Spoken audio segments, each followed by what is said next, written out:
Hello viewers, வணக்கம். Today நாம பார்க்க போற டிஷ் என்னன்னா பாம்பே ஹல்வா.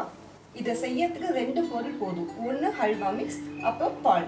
ஃபர்ஸ்ட் மில்க நல்லா காய வச்சு எடுத்து வச்சுக்கோங்க. பால் மிதமான சூட்டுக்கு வந்ததும் அதுல நாம இந்த மிக்ஸை ஆட் பண்ணலாம். இது வந்து பாம்பே ஹல்வா மிக்ஸ். இது பாம்பே ஹல்வா மிக்ஸ். இந்த மிக்ஸை வந்துட்டு நம்ம இப்போ பால்ல ஆட் பண்ண போறோம்.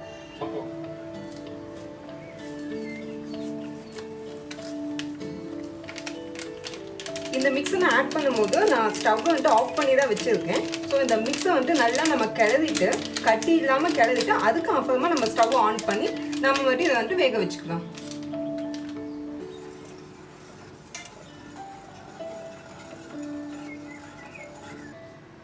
நான் இப்போ கட்டி இல்லாமல் நல்லா கிளறி விட்டுட்டேன்.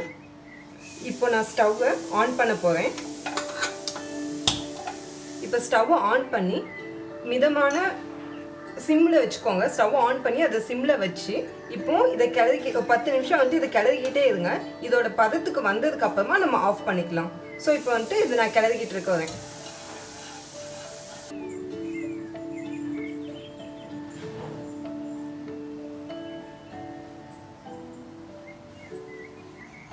அடி பிடிக்காத மாதிரி நல்லா கிளறி விடணும் அப்பப்போ எடுத்து. இப்போ பால் லைட்டாக கொதி வர ஆரம்பிச்சிருச்சு. அதனால அடிக்கடி கிளறி விட்டுக்கிட்டே இருக்கணும். அப்போதான் அடியை பிடிக்காம வரும், இல்லைன்னா அடி பிடிச்சிக்கும்.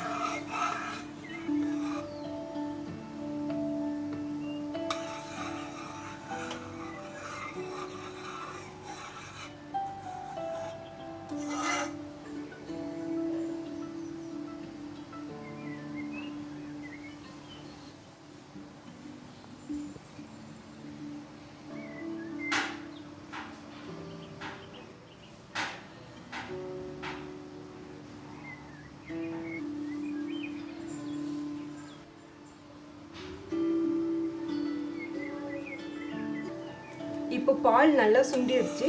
இந்த பதத்துக்கு வரணும். இன்னும் ஒரு 2 to 3 மினிட்ஸ்க்கு அப்புறமா நம்ம இதை எடுத்து ஒரு பிளேட்டில் ஊற்றி ஆற வச்சுக்கலாம். இன்னும் 2 மினிட்ஸ்க்கு வரைக்கும் நம்ம வெயிட் பண்ணலாம். இப்போது நம்ம ரெசிபி கம்ப்ளீட் ஆக போகுது. இன்னும் கொஞ்ச நேரத்தில் நம்ம இதை இறக்க போகிறோம். அதனால் நான் இப்போ என்ன பண்ணுறேன்னா ஒரு தட்டில் லைட்டாக பட்டரை மட்டும் லைட்டாக இப்படியே அப்ளை பண்ணி வச்சுக்கிறேன். எதுக்காக அப்படின்னு சொல்லி பார்த்தீங்கன்னா, இது அப்ளை பண்ணாலும் பண்ணலாம், இல்லாட்டினாலும் ஓகே தான். ஆனால் நம்ம எதுக்காக இப்போ அப்ளை பண்ணுறோன்னு சொல்லி பார்த்தீங்கன்னா, இப்போ அல்வா நம்ம ஆறுனதுக்கப்புறம் இந்த தட்டில் ஒட்டாமல் வரணும் அப்படிங்கிறதுக்காக நான் இதை வந்துட்டு இப்போதைக்கு இங்கே லைட்டாக பட்டர் வந்துட்டு ஆட் பண்ணிக்கிறேன். இன்கேஸ் பட்டர் இல்லை அப்படின்னா லைட்டாக வந்துட்டு நெய் இருந்தாலும் ஆட் பண்ணிக்கோங்க, இல்லை லேஸாக எண்ணெய் வந்துட்டு ஆட் பண்ணிக்கோங்க. ரொம்ப லைட்டாக போட்டால் போதும், நிறைய ஊற்றிடாதீங்க. சும்மா அடி பிடிக்காமல் இருக்கிறதுக்காக நான் இதை போட்டு வச்சுருக்கேன். அவ்வளோ வந்துட்டு இந்த பதத்துக்கு வந்துடணும். இப்போ பார்த்துக்கோங்க, இப்படி நான் எடுத்து ஊற்றுனேன்னா இந்த அளவுக்கு நம்ம பால் வந்துட்டு சுண்டி இருக்கணும். அதுமாதிரி சைடில் இருக்கிறது எல்லாத்தையும் இப்படி எடுத்து விட்டுக்கோங்க. ஏன்னா அதுவும் தான் ஒரு டேஸ்ட் நமக்கு கொடுக்கும். அதனால் சைடில் இருக்கிறது எல்லாத்தையும் எடுத்து விட்டுக்கோங்க. நல்லா கிளறிட்டு இப்போ நம்ம இதை எடுத்து ஸ்டவ் ஆஃப் பண்ணிட்டு இதில் ஊற்றிடலாம். இப்போ நம்ம ஸ்டவ் ஆஃப் பண்ணிட்டோம். இதை நம்ம இப்போ எடுத்து இந்த பிளேட்டில் நம்ம இப்போ வந்துட்டு ஊற்ற போகிறோம். இப்போ ஊற்றியாச்சு. சரி, நம்மளோட அல்வா வந்துட்டு இப்போ ஆல்மோஸ்ட் ரெடி ஆகிடுச்சு. இதை நம்ம ஆற வச்சு இதை கட் பண்ணுறது தான் இப்போ அடுத்த வேலை நம்மளோடது. இது வந்துட்டு ஒரு 30 to 40 மினிட்ஸ் ஆகும் இது வந்துட்டு ஆறுறதுக்கு. அதுக்கப்புறமா நம்ம வந்துட்டு இது கட் பண்ணிக்கலாம்.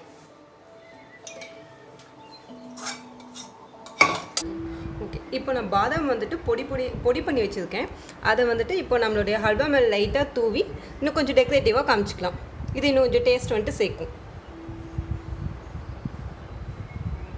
இப்போ பாதி ஓரளவுக்கு செட் ஆகிடுச்சு. இன்னும் ஒரு 5 to 10 மினிட்ஸில் ஃபுல்லாக செட் ஆகிடும்.